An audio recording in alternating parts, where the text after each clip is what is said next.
We have on my friend, Mr. JM Ryerson, and he is the founder and CEO of Let's Go Win, whose mission is to increase leadership and help teams achieve peak performance. Let's get into, do you want blissful balance in your personal and professional life? Great. What's up, guys? My name is Kerry Jack, and I want to help you happy hustle, a life you love, one full of passion, purpose, and positive impact. I'm a lifestyle entrepreneur, a professional model / actor, a digital marketing specialist, a podcast host, author, a biohacker, an eco-warrior, a martial artist, a hippie cowboy, and a humanitarian. My goal is to educate, inspire, and entertain you to live a life of passion, purpose, and positive impact. It is time to happy hustle your dream reality. All right, Mr. JM Ryerson, welcome to the Happy Hustle Podcast, my brother. I am super stoked to rock the mic with you. Brother, I'm blessed to be here anytime I can speak with a fellow Montanan, if I can still call myself that. But yeah, man, I appreciate you having me. Yeah, man, for sure. That's awesome. We got a ton of synergies in common. One, you live in Florida, so my mom lived in Florida and my dad lived in Montana, and you grew up in Montana and now live in Florida. So we were just talking shop, fly fishing, backcountry wood stuff prior to pressing record. And, looking forward to this one because you have a lot going on. I mean, I'll hit some of the high notes, but you're a leadership and performance coach, and you're an international speaker, host of the Let's Go Win podcast, best-selling author.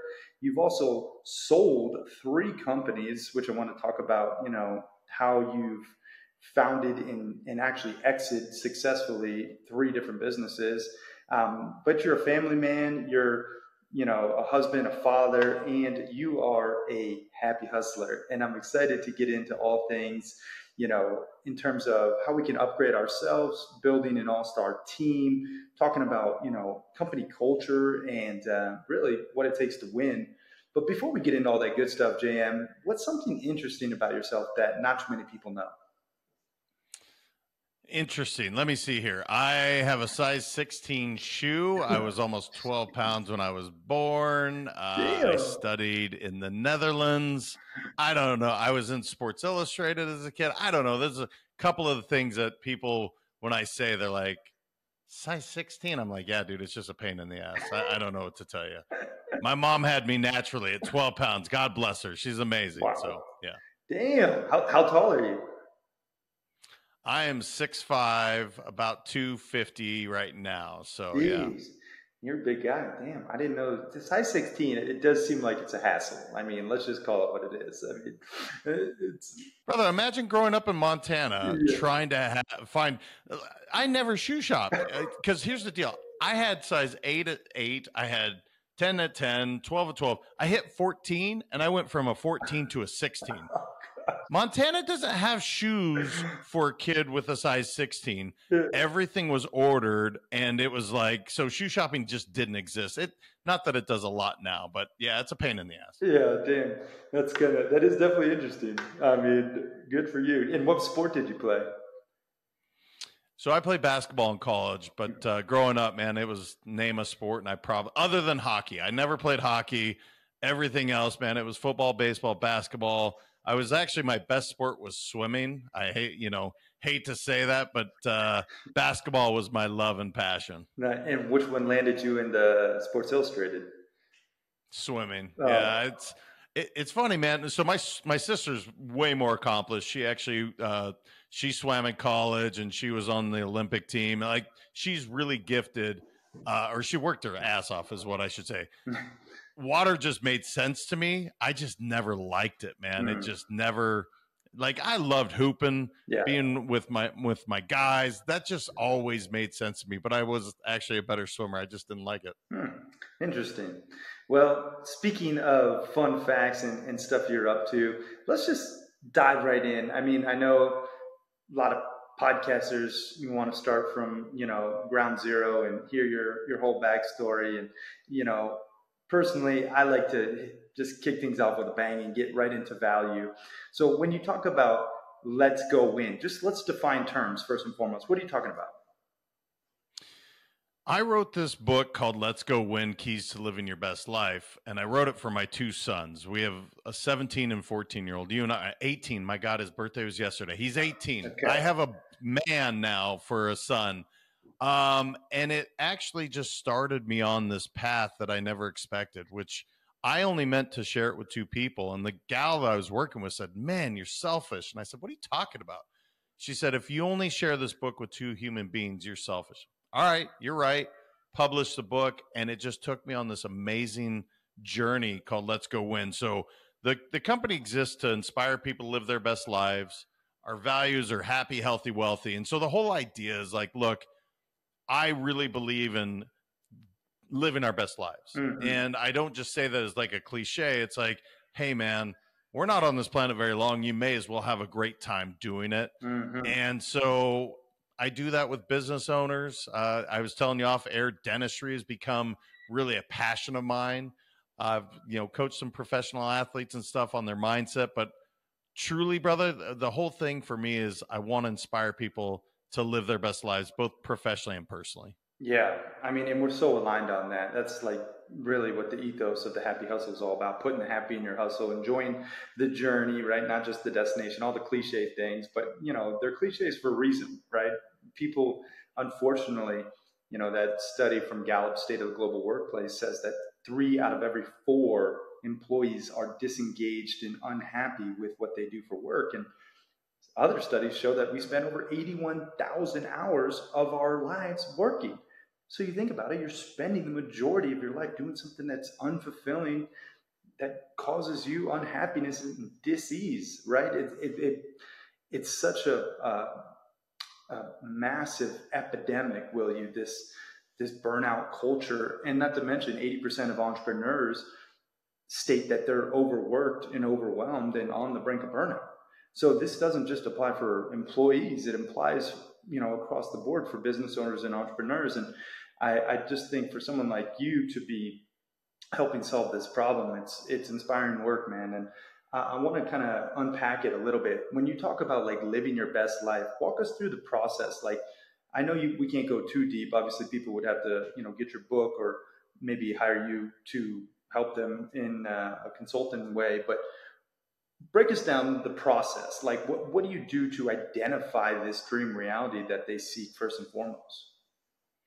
Yeah, it started for me, honestly, by not living my best life. So, for instance, my wife and I were separated for a year. Mm. I was almost 300 pounds. I was making over 7 figures a year, but I was freaking miserable. So, from the outside looking in, it's like, oh, dude, everything's successful and blah, blah, blah. No, it was miserable. Mm. And that's when I realized, wait a minute, I'm working my tail off for my family, and yet I'm about to lose it because I've lost who I am, brother. I've lost my authenticity, and I'm not showing up in my best way.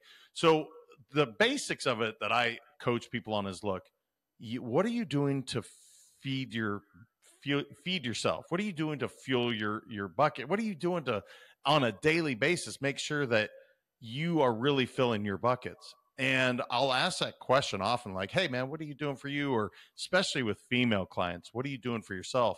And they'll mention the kids, the wife or the husband, the job, the car, the job. I mean, it's everything but themselves. And I'm like, wait a minute, what are you doing for you? Because the truth is, if we're not feeding into ourselves first, you can't go out and show up as the best husband, employer, brother, whatever hat you're wearing. And that's the basics, is like, on a daily basis, what are you doing for you? That starts the whole process. And that's what I figured out years ago when I was like, I don't want to lose my family. Hey, it's time to really show up as the best you, which means waking up, working out, taking care of the mind, body, and soul, and really feeding myself first before I try to be a good dad, good husband, whatever I was being at the time. Yeah. Yeah, I definitely agree. We talk about like, filling your cup first and foremost and then giving from your overflow.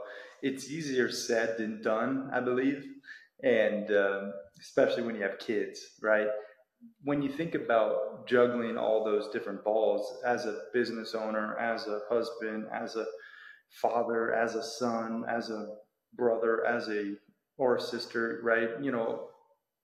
How have you managed? Do you have a system that you do subconsciously, or is there something that you do to track it? I mean, I believe, what you measure, you manage, and we have a whole system around it, a soul mapping system, will you? But I'm curious, what's your internal process for juggling all those different balls? Yeah, you brought something up, having like a young family. Like, I know you have a young boy at home, and I get it. It's challenging. And that's probably the most important time for you to really make sure, because you have to do it before you have the baby in your arms. So I coach really taking care of your mind, body, soul. 5 minutes each piece. Like, so 5 minutes I'm doing brain games or I'm reading a book.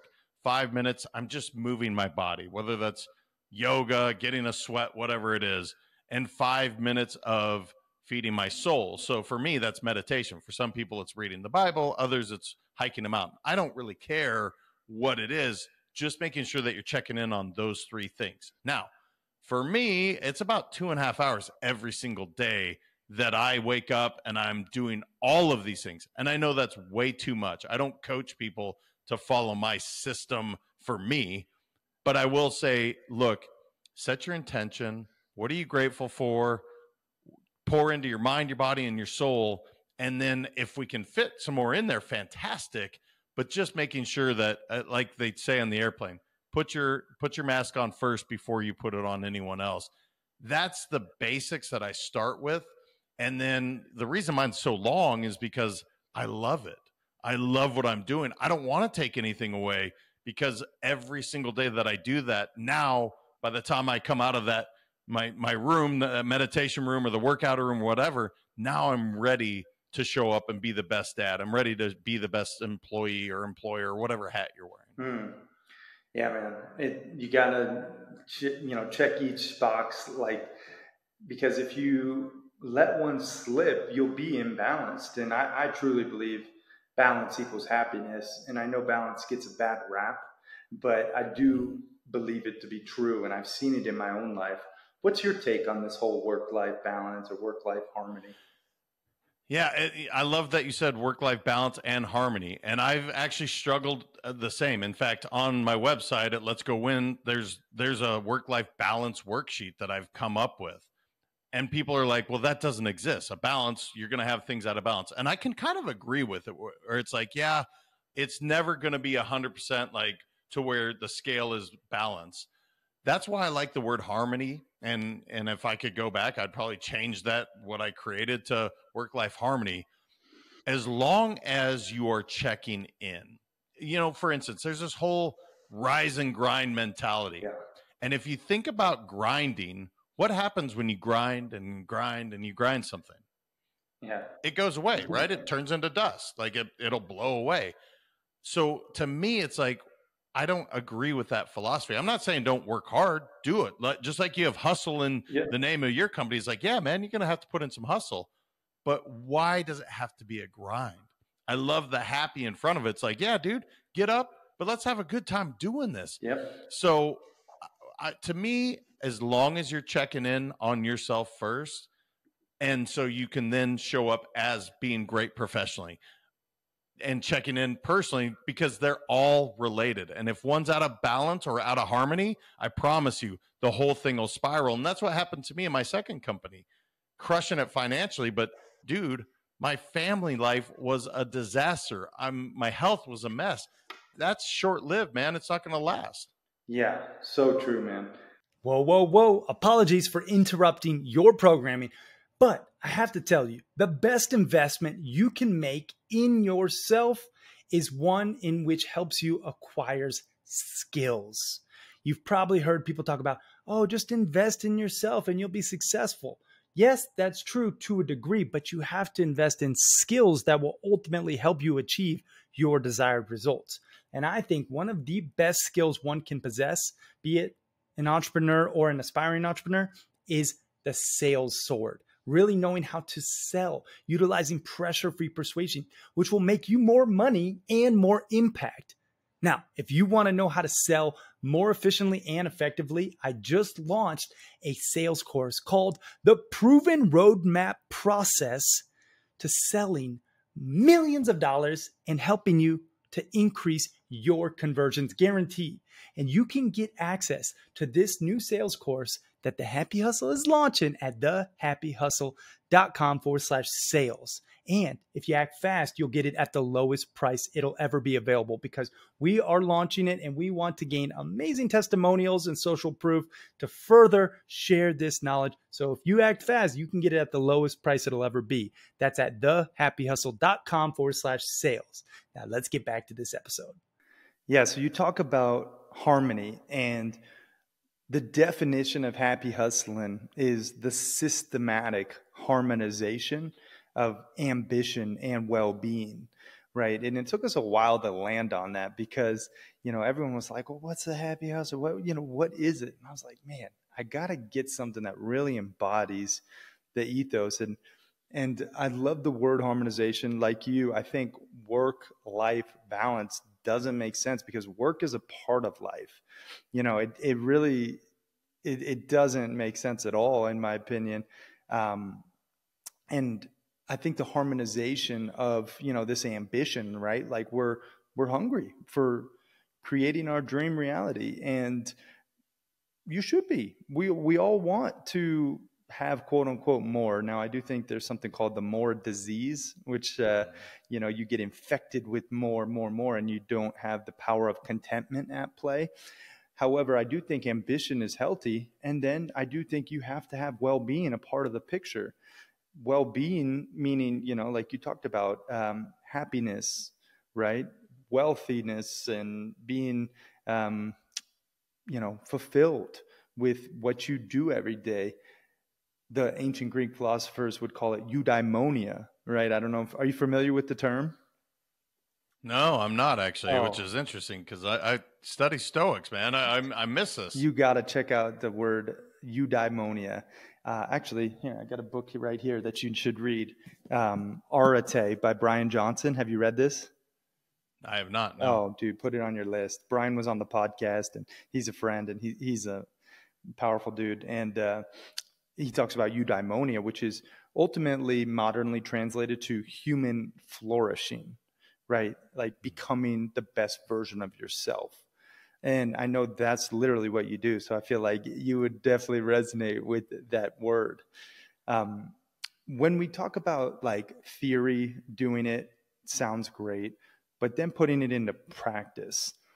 Talk to us about how we actually implement this stuff. I know you said, you're spending 5 minutes on each, but I think people get caught up with the actual timing of things, like if they're working on their business, well, then when do I switch to my family, or when do I focus on myself?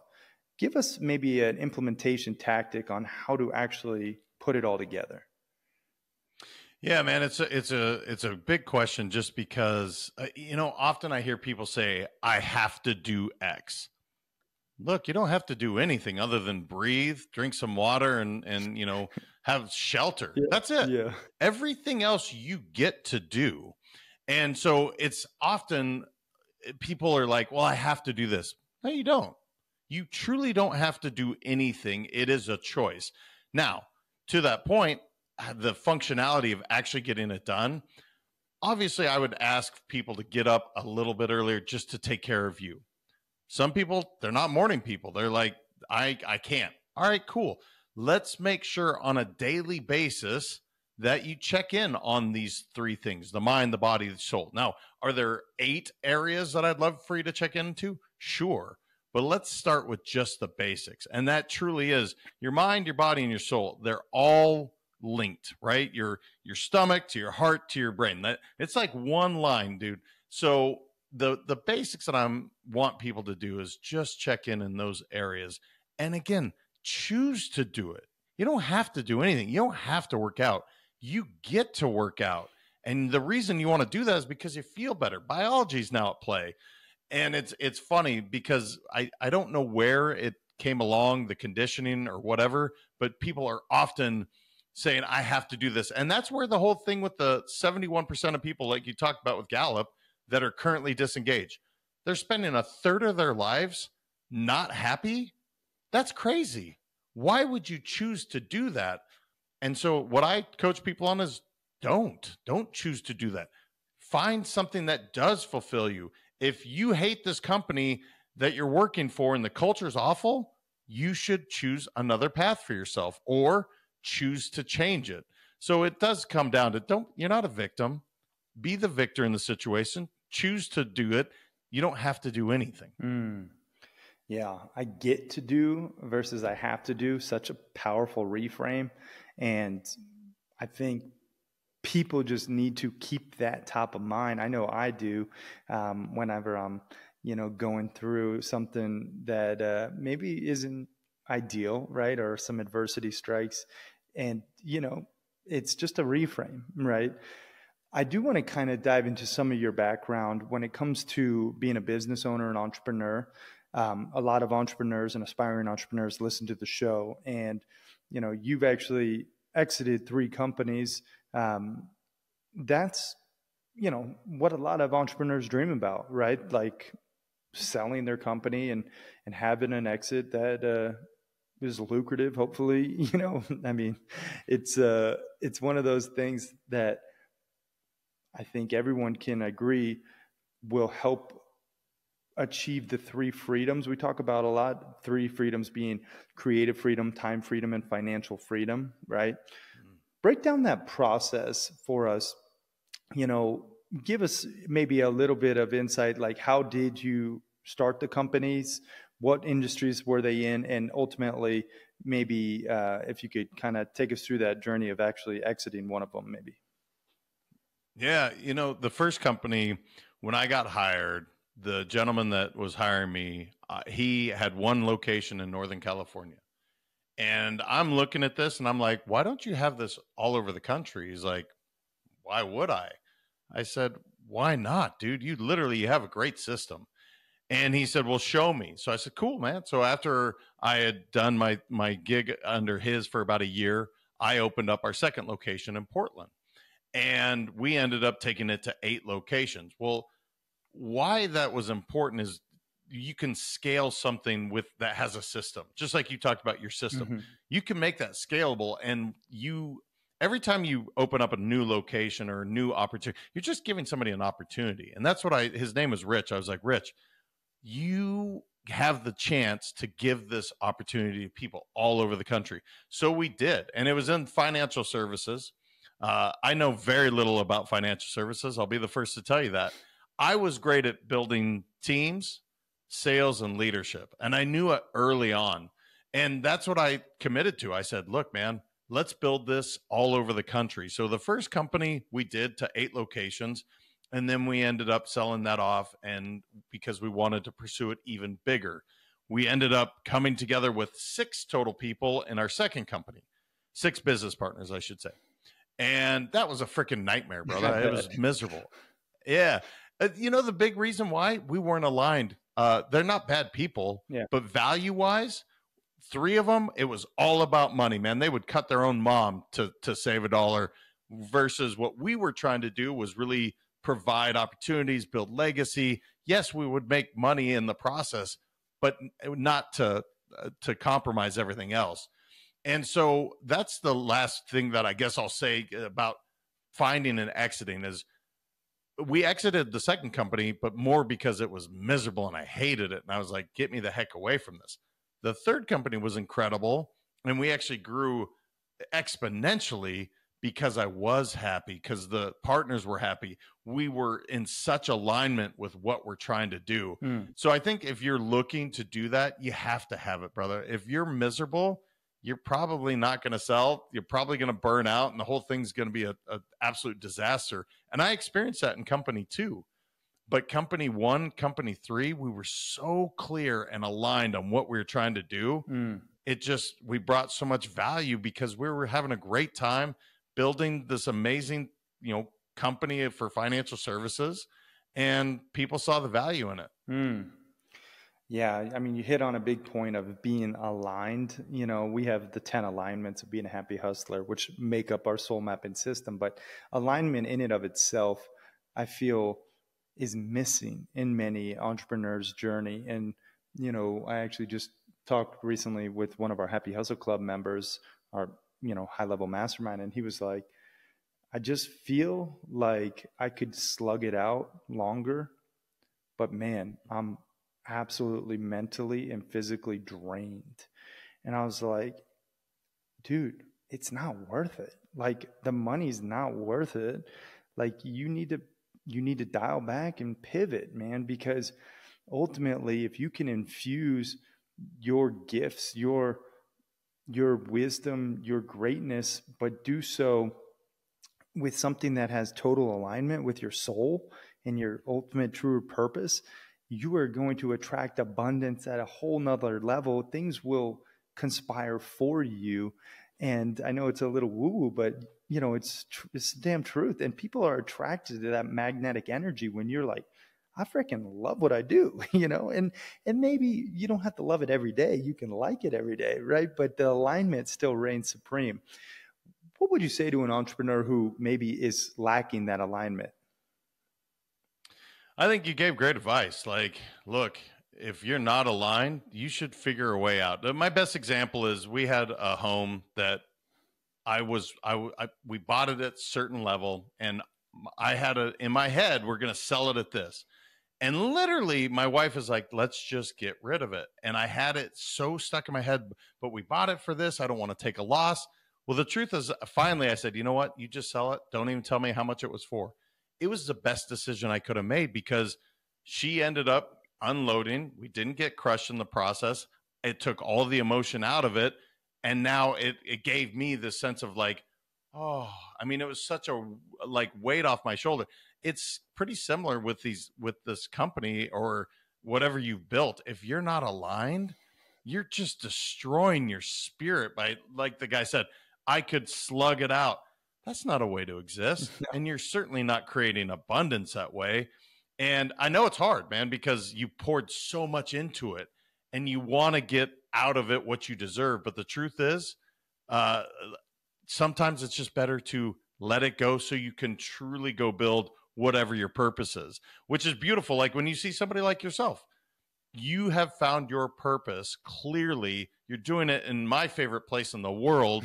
And you have this amazing, incredible experiences on the masterminds. I'm going, man, this guy nailed it. I wish I had talked to Carrie like 15, 20 years ago to be like, hey, bro, let's start this company because you 100% nailed my dream anyway, which is doing those mastermind events out in the woods of Montana. I mean, it's like, you can't think of a better thing for me personally. So, but yeah, I think it's just let go of whatever you had and go find what you're really passionate about.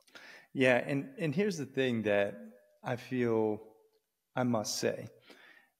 When you do decide on your purpose or your business model or your alignment, and maybe you have to decide on all three before you really, you know, accept reality, the lifestyle that it creates needs to be understood prior. So let me unpack that. I knew I wanted to work less than 20 hours a week. So the Happy Hustle is largely a lifestyle business. Will this scale to a, you know, massive empire?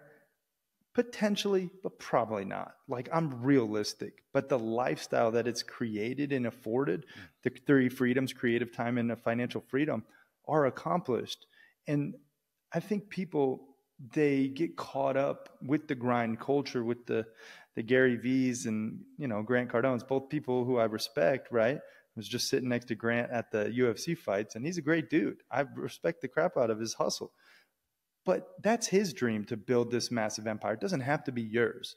And I think where entrepreneurs miss the boat is they don't think about the lifestyle that they want to lead prior to the business model that they're building. And if you can flip it, right, and think about what do you actually want from your life, then you can build a business that supports it. What's your thoughts on that? Yeah, there's a great book called The Top 5 Regrets of the Dying by Youre. And it is this perspective that I think you're talking about, which is nobody's lying on their deathbed and they're like, I wish I did more board meetings. I wish I didn't pursue my goals. That's not what's said. Yeah. Steve Jobs was on his deathbed with $7 billion in the bank, and he's saying, I will give all of this back right now for my health. And that's the perspective that I think we lose so often. I'm not saying, like you said, it doesn't make Grant a bad person if he wants these things. Fantastic. Good for you. Yeah. But maybe that's not for me. Like, for instance, I am a simple kid, man. I'm not a kid anymore, but I'm a simple guy that you got literally a size 16 foot. Man. Come on, you're not a kid anymore. I want time with my family. Yeah. Freedom is my number one word in the entire, everything for me is freedom. Now, I've built companies, again, company 2, I wasn't free at all. The money was huge. And I wasn't free in any way, shape, or form. I felt trapped. Now, I created that, so I chose to get out of that. I think it's just one of those things where, like you said, what's really important to you? And by the way, if having several $100 million or $1 billion in the bank is important to you, okay, cool. You're going to make compromises to some other things, and that's cool, man, if that's for you. That's not for me. I know that I want to spend my time going to my kids' games, and I want to be able to be wherever I want to be, whenever I want to be. And oftentimes that can mean having a company that's making a ton of money, or sometimes it means not at all.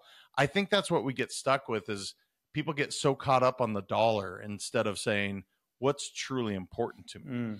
So I don't know. It's a deep question, brother. And I love talking about it because I've had to look and face that in the mirror to say, are you really pursuing your best life? Are you really doing what you want? Because we're not on this planet that long. You may as well enjoy it while you're here. Yeah. Amen, man.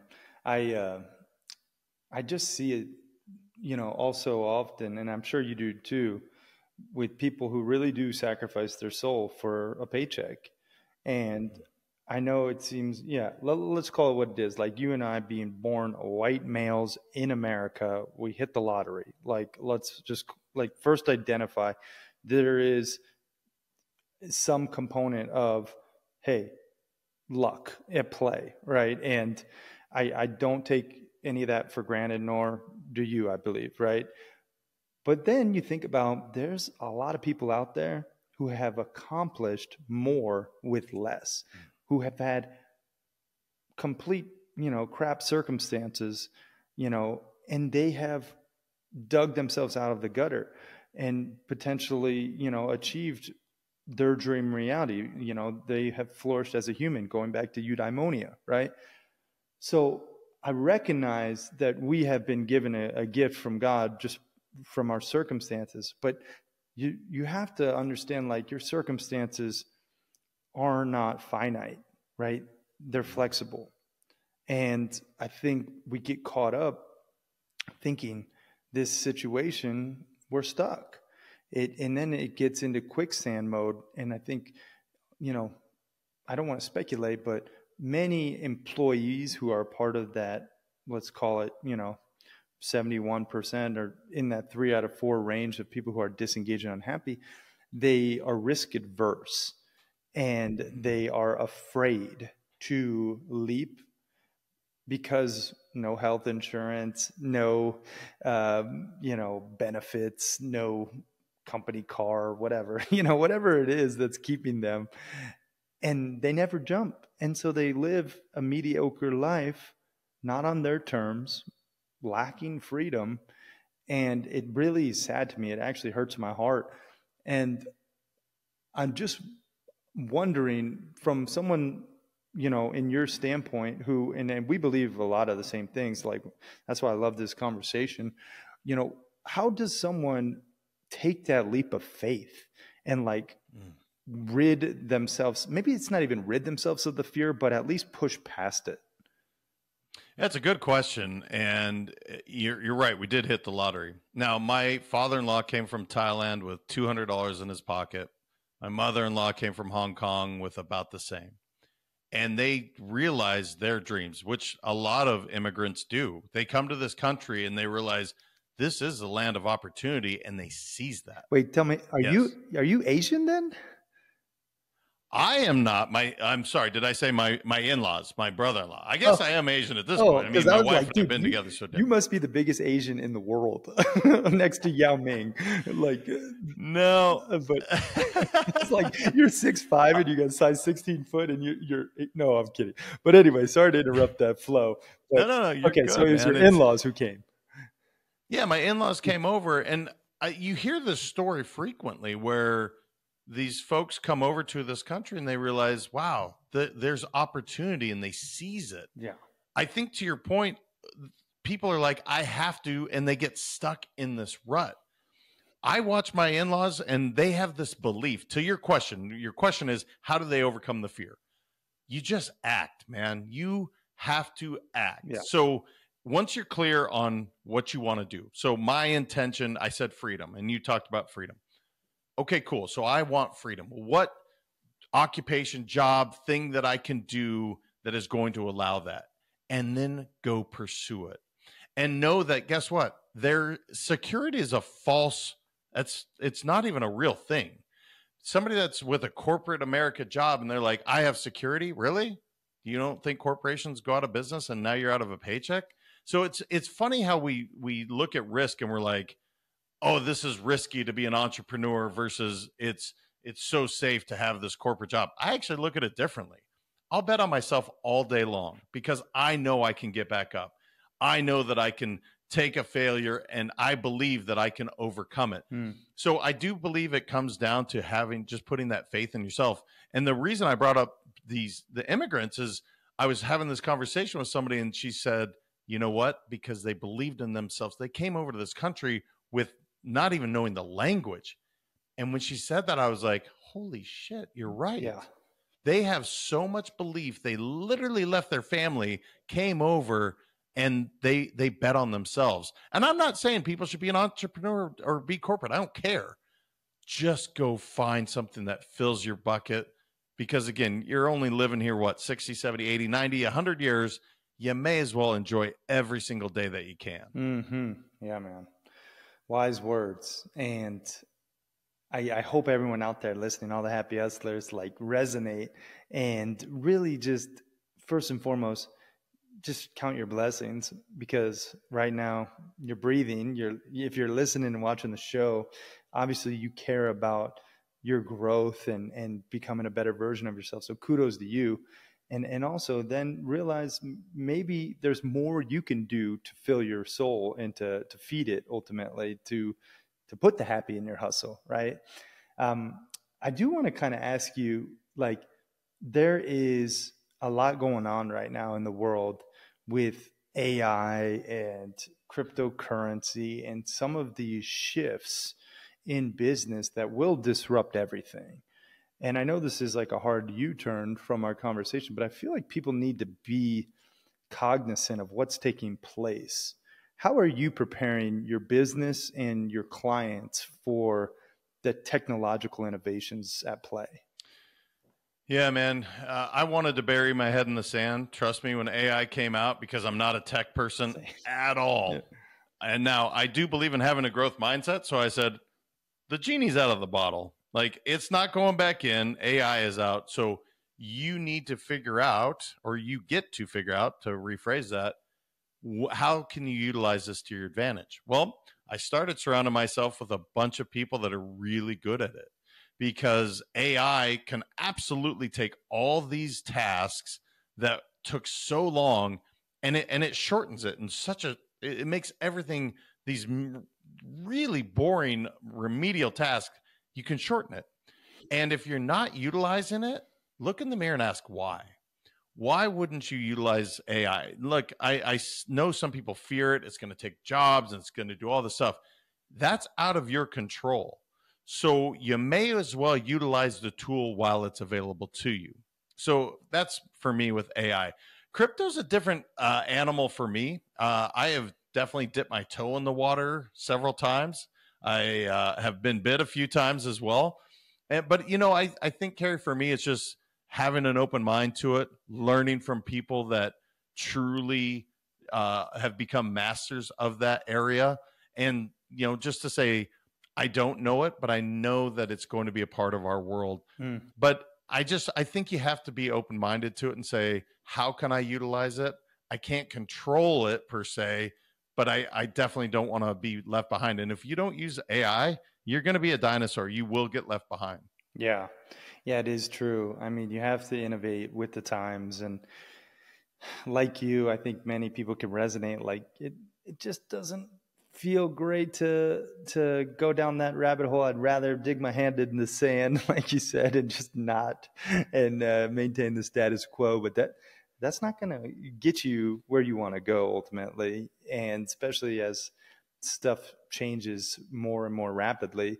I mean, I listened to Peter Diamandis, and he talks about by 2029, like AI consciousness will have human level.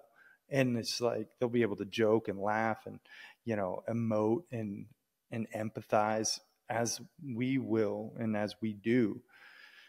And it's like, oh my gosh, it's a lot to think about. However, that's the future, and you know we have to evolve. So be on the cutting edge. Think about it in terms of how it can and help you in your business, and maybe shortcut your success. Speaking of success, I know one of the things that you've done successfully is build all-star teams. And that's a problem for a lot of business owners. And you know, churn is one of the most expensive costs for any company, right? Bringing on an employee, training them, having them, you know, start with your company and then they quit or you have to fire them. What is your go-to hiring strategy to ensure all-star players join the team? Yeah, it's twofold. So slow to hire, quick to fire is 100% something I believe in. I don't want to fire anybody. That's why I am slow to hire the right human beings. Now, I will much rather hire somebody for the attributes that they have, the values that they have, versus some resume. So skills can be learned, but teaching somebody how to be, if, like I said, happy, healthy, wealthy for me, those are the core values. If you're not a happy person, if you like to be a stick in the mud, it's just not going to work at my company, man. So I'm not going to bring somebody on and try and change them because they have this awesome resume. It doesn't work that way. I can teach somebody a skill, whether it be coaching, utilizing AI for marketing, whatever skill that you need, you can teach them that, but you can't teach somebody how to change. So that's number one. Number two, behavioral interviewing. When you're bringing somebody on, hey, Carrie, do you believe in hard work? It's a terrible question. Of course, Carrie believes in hard work. A better question is, Carrie, can you give me an example of what hard work looks like to you?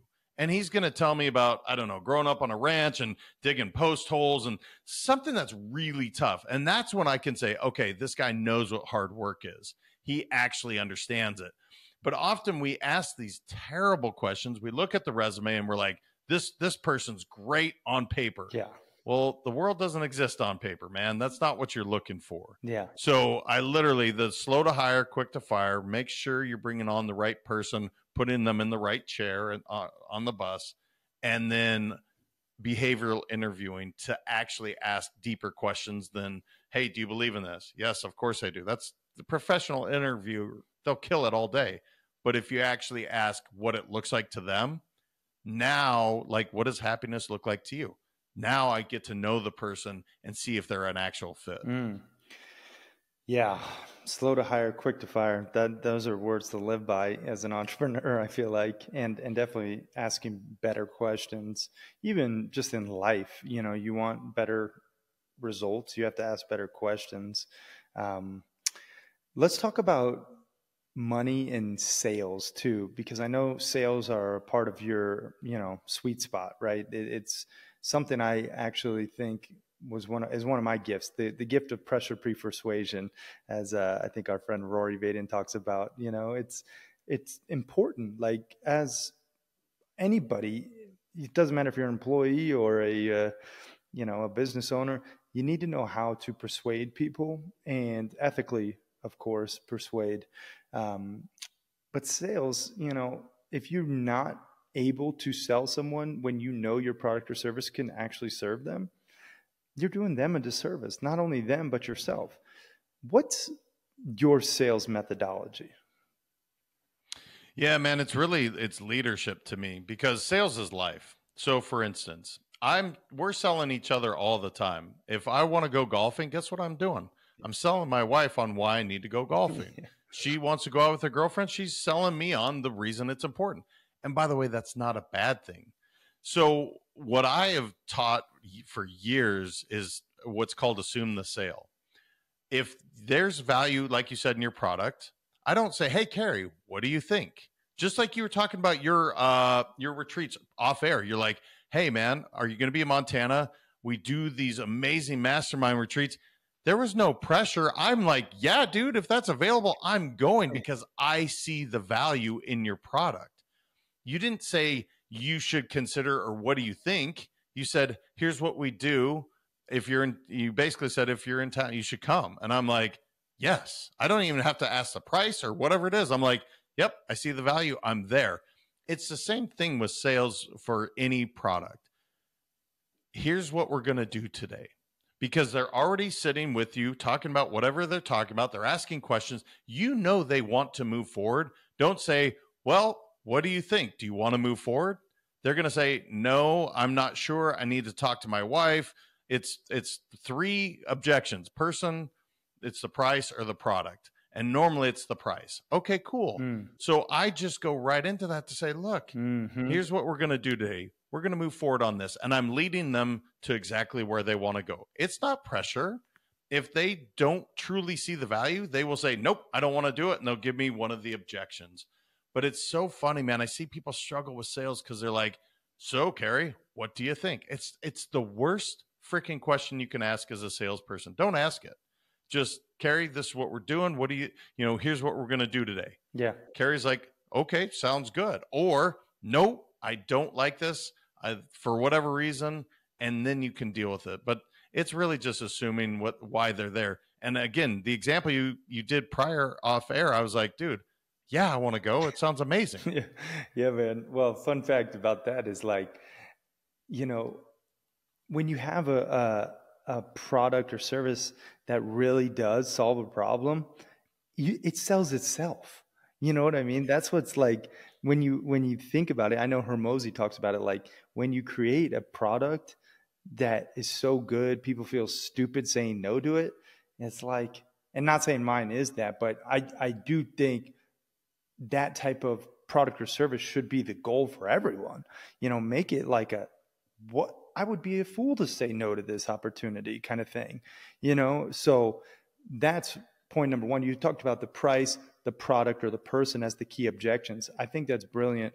And every single person should have objection busters, what I like to call them, prior, like, to having a sales conversation. You should have them preloaded and know what you hear most often about these objections about your product or service, and then like integrate them into the pitch. Don't wait for them to, say, it's like, I know time's tough, but that's why it's only 4 days. I know your money's tight, but you guarantee we'll get ROI. I know that, like, the product it seems a little crazy, but I tell you, I guarantee it works. Here's some social proof, right? You need to bake that into the presentation. One question I like to ask at the close is, is there anything else holding you back today from moving forward? And that way you'll hear any potential objections that are still left. What's your take on, the final, like, credit card asking for the sale, or kind of, getting people like over that hump? Yeah. So I like that, right? Is there any reason you wouldn't move forward today? I mean, it makes sense, right? It's like, no. Everything you just said, Just like you were talking about, again, I'll use yours and I'll do it for you because it was amazing. You're talking about these guys around the campfire. Hey, somebody ended up selling their company for like $15 million while filling their bucket. It's okay. That's the social proof. Anybody that doesn't recognize that as an amazing opportunity while they're, taking care of themselves, they just don't get it. I like what you're doing because you're giving them permission to say no. Is there anything that's holding you back? And you're putting all your cards on the table. And they say, actually, Carrie, I need to talk to my husband. You get that one all the time, right? That's the blow off. I need to talk to my spouse or significant other. Guess what the follow-up is? What exactly will you be talking to them about? You can get them on the phone together, have them come in together, whatever the thing is. It's just funny that most people will take that one no, like, you know what? No, I'm not going to move forward with it today. And they don't ask any more questions. Yeah. You already took it out to say, is there anything else? Yes, I need to talk to my husband or wife. And I imagine you say, great. Can I ask you what you'll be talking about? Can we get them on the phone? Can we discuss this together? Whatever your objection handler is. But it makes it really simple because now everybody's very aware. This is the only reason I'm not moving forward today. You've isolated the objection. If we can handle the objection, get with the spouse, tell them all the value so they don't play the telephone game. Guess what? They end up moving forward on the sale. Yeah. If you leave it up to their own device, it'll go poorly, man. They'll go do the telephone game, and all of a sudden that campfire that sold for 15 million will be for is 150,000, and it just never makes sense than if they actually get to hear it from yourself. Yeah, so true, man. And then you mentioned something like that is like a ninja sales tip for everyone. If they have to talk to their spouse, like bring them on the call and talk together, because the telephone game is your worst enemy. and yeah, I always schedule a call with both of the spouses, or, hey, go get them if they're in the room, or let's like find a time. So great points there, man. This has been phenomenal, brother. I know people are going to be like, all right, I got to get this guy's books and like really dive in, to your podcast. Where's the best way for people to go to find out more about you? And also, I know you have a free ebook for everyone out there listening. Where can they get that? Yeah, brother. Thank you. And this was awesome. You and I have talked before, and I was excited to come on. So thank you.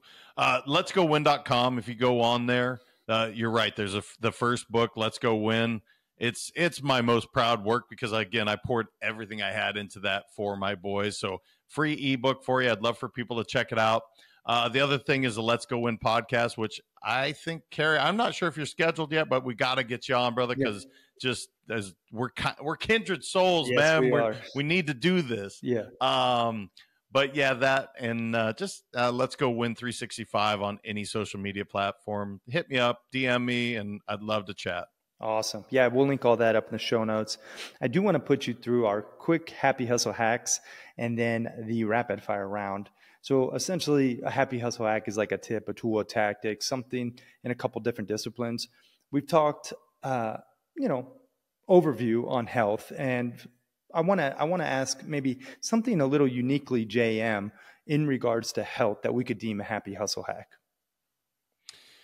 I do 11 minutes of yoga every single day, and it's 7 poses, 1 for each chakra. And I will tell you, of all the things that I do, meditation and cold plunge and, working out and all the things that I do, that yoga is freaking incredible, brother. Yeah. Like, I start with the root chakra. I have a certain pose for that. I go right into my sacral, to the solar plexus, all the way through to the crown.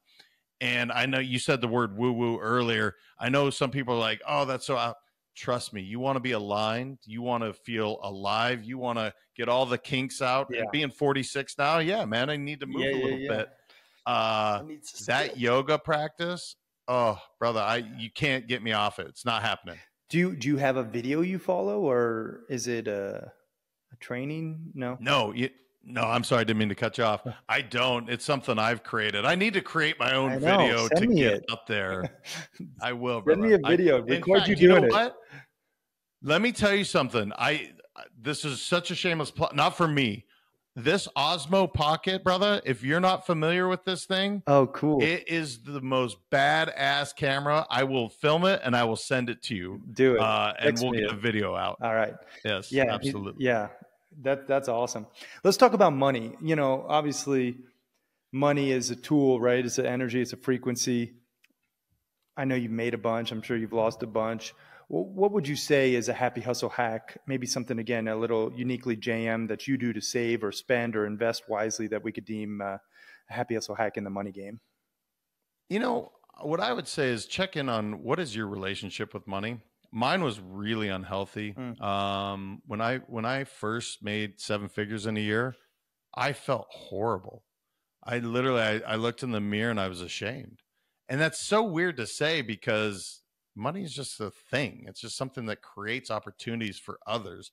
But I didn't look at it that way. So I don't know if this is the hack that you're looking for, but for me, so many of us have this relationship with money. It's not always healthy. And the main thing I want people to understand is it's just a tool. Like you said, it's a frequency. It's something that when you create more of it, you're just creating more opportunities. And I wish I knew that earlier, like when I was 26, 27, because I would have been happier. I was already making the money, but I didn't feel good. So I hope people take a look and what is your relationship with money? Why do you believe that? Where did that come from? And for me, that was some deep-seated generational stuff that I had to kind of overcome.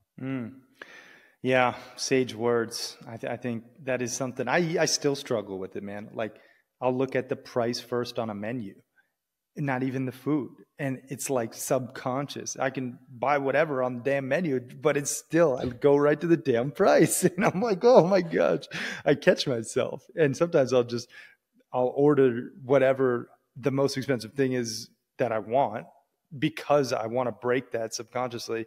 You know, and one thing I've been doing lately, not like a plug, but just whatever like if I'll go to a little sandwich shop or something that is maybe 20 to 50 bucks in price range, something, I'll round it up to $100 just to show the abundance, and the response that you can get from a potential server or staff just from rounding up. But it's an abundance like hack that you have to implement because your relationship with money is so pivotal. And the more, you actually give, the more you get. And it's so, contrary to, what you may believe, but any follow up to that?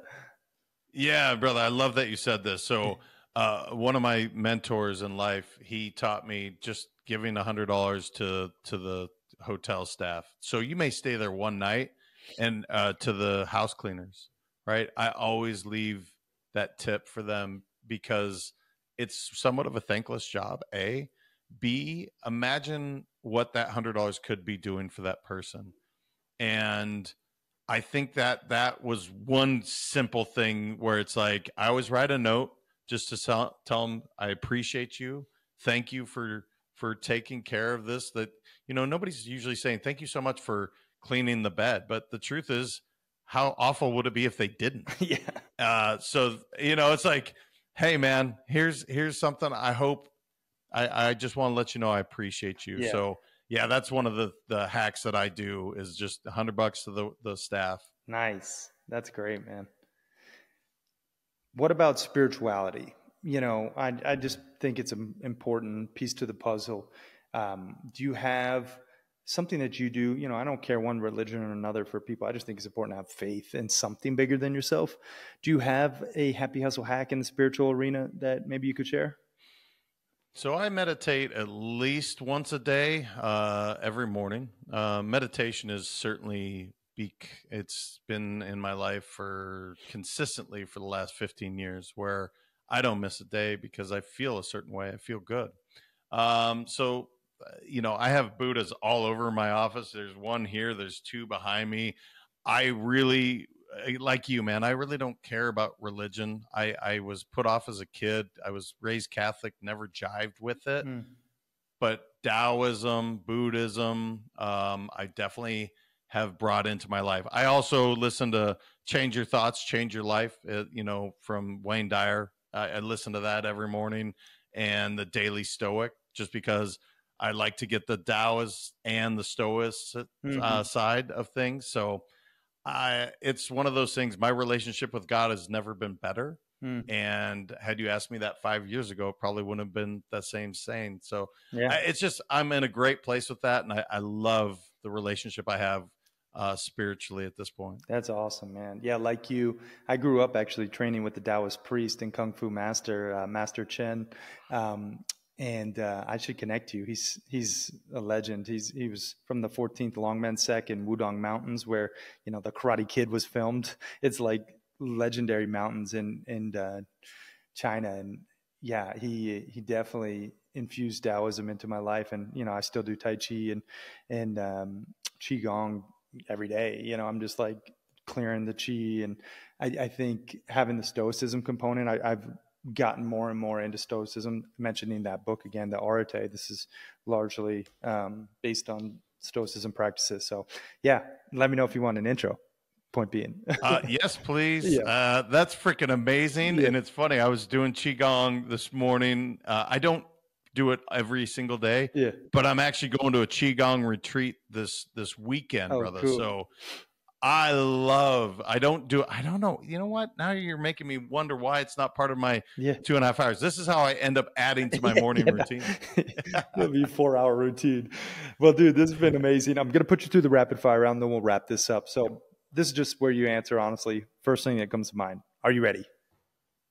Yes. All right. Favorite food? Go. Oh, gosh. Steak. Favorite movie? Goodfellas. Favorite book? Man's Search for Meaning. What's your spirit animal? Oh, man, that's two. It's a wolf, and it's recently been a black hawk. Ooh. Best business advice? Be yourself. Take off the mask. 3 things that you're most grateful for today? My health, my family, my relationship with God. And if you had a billboard for the world to see with your last piece of content on there, what's that billboard read? Oh, man, that's a big one. Gosh darn it.